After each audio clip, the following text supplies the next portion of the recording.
Welcome inside the Woody Hayes Athletic Center, where it's officially game week for the Ohio State football team, as the Buckeyes are now just 4 days away from opening their season at Ohio Stadium against the Akron Zips.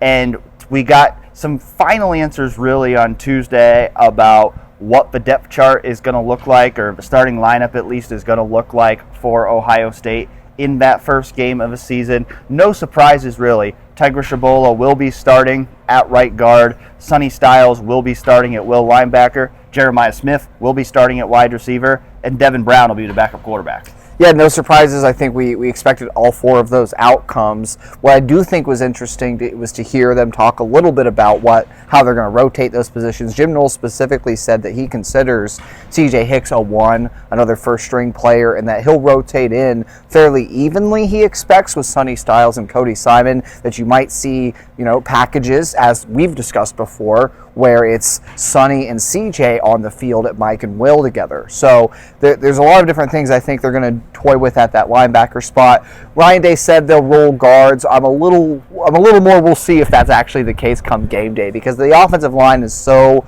chemistry is so valuable at that position. And we've seen in the past, Ohio State say, other offensive linemen besides the starting five have earned the right to play, and maybe they factor in as a sixth guy or something, when they want to go to that Bison package, but not really. I don't expect them to, if Tegra plays up to the level they hope he does, that they're really going to rotate offensive linemen like that. But either way, I think for those of us who have been on that Team Tegra train, you love to hear the official confirmation, and we'll see what he can provide to Ohio State on Saturday.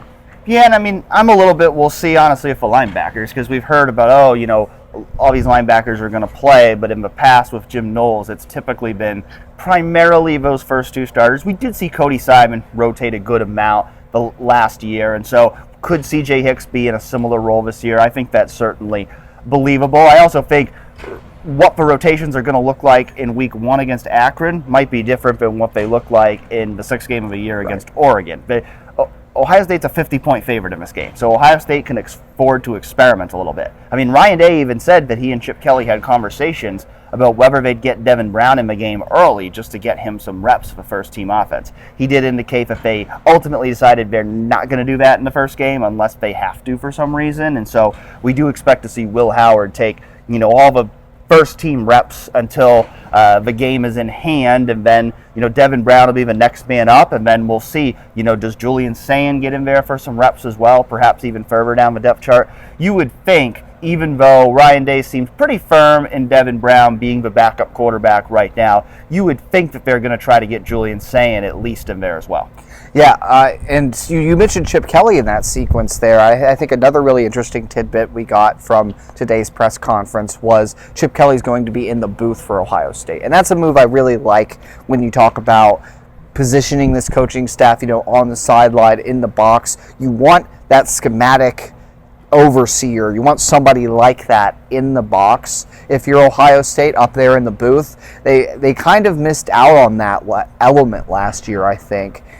In spots, even though you had obviously still offensive staff up in the booth, it was, you didn't have that kind of coordinator presence like you will with Chip Kelly, and allowing him to see the whole field, diagnose what's happening on defense, and dial up the offense accordingly.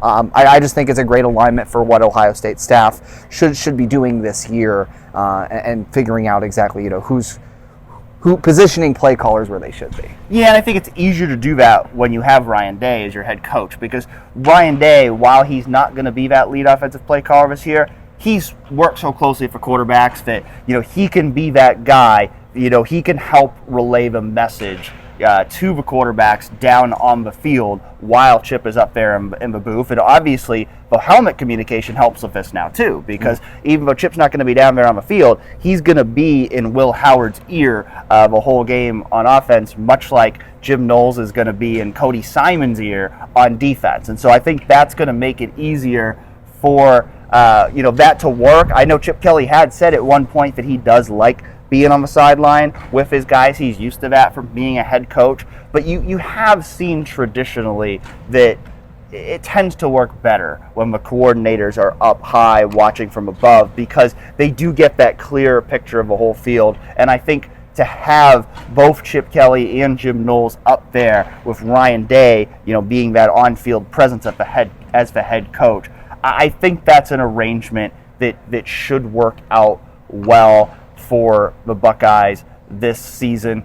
As mentioned as well, when Ryan Day was asked about Jeremiah Smith being a starting receiver for Ohio State this year, his response was very succinct. Yeah. Yes. Yeah. Now, he did say, Brandon Inniss is right there with Emeka Egbuka, Carnell Tate, and Jeremiah Smith. So while I think we expect the starting lineup is going to be Emeka Egbuka in the slot with Carnell Tate, Jeremiah Smith on the outside, I expect to see Brandon Inniss work in there a lot as well. And so it's going to be interesting in this first game to see how do they rotate at wide receiver? How do they rotate at running back? He didn't say necessarily whether Travion Henderson or Quinshon Judkins will be the first running back on the field Saturday. I tend to believe it will be Travion Henderson. He's a captain. He's the returning guy, the senior. They tend to give deference to that guy when it comes to starting, but I think we'll see both those guys play a good amount, as well as maybe even James People getting in there for some reps of a first-team offense. And so, the good news when you're playing Akron in your first game is you have the opportunity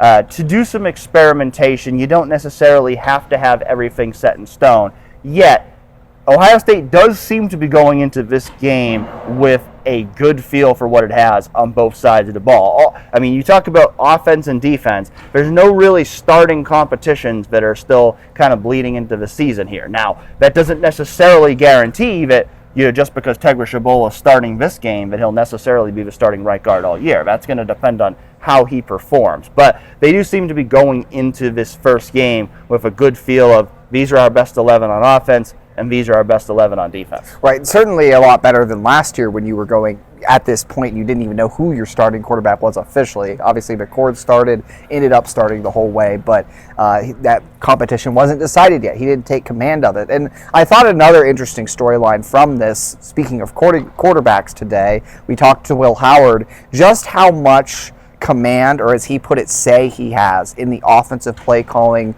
offensive schemes, and checking in and out of plays at the line of scrimmage. I think the in-helmet communication has facilitated a lot of that because he can relay up until the last 15 seconds of the play clock what he's seeing on the field to Ohio State's coaches. And now, especially if you're going up tempo, you can get in a look, read a defense, communicate with your coaches, say, hey, I know I'm seeing this down here, and now you're checking in and out of plays that might not be working. He's also been referred to as Ohio State's run game coordinator on the field. He's responsible for making sure things are moving the right direction, making the right reads. Obviously, Ohio State's planning to empower him to run the football, pull it on those zone reads and things. And that element of having a quarterback on the field who's a true game manager in that sense, and taking command of the offense and checking out in and out of different things. I think we saw a lot of that with C.J. Stroud at the end of his career, but that is another part of Howard's veteran experience that could pay dividends, especially with in-helmet communication now. It was interesting, though. I asked Ryan Day, I said, do you feel like the offense has gotten into a better rhythm than maybe it was last year now that you do have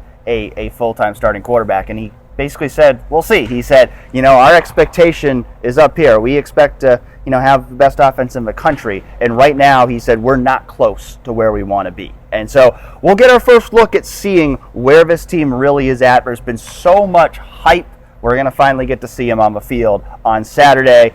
Lots more coverage of the first game week coming on 11warriors.com. So we hope you stay tuned to us over there, and we'll catch you next time for another episode of Press Coverage.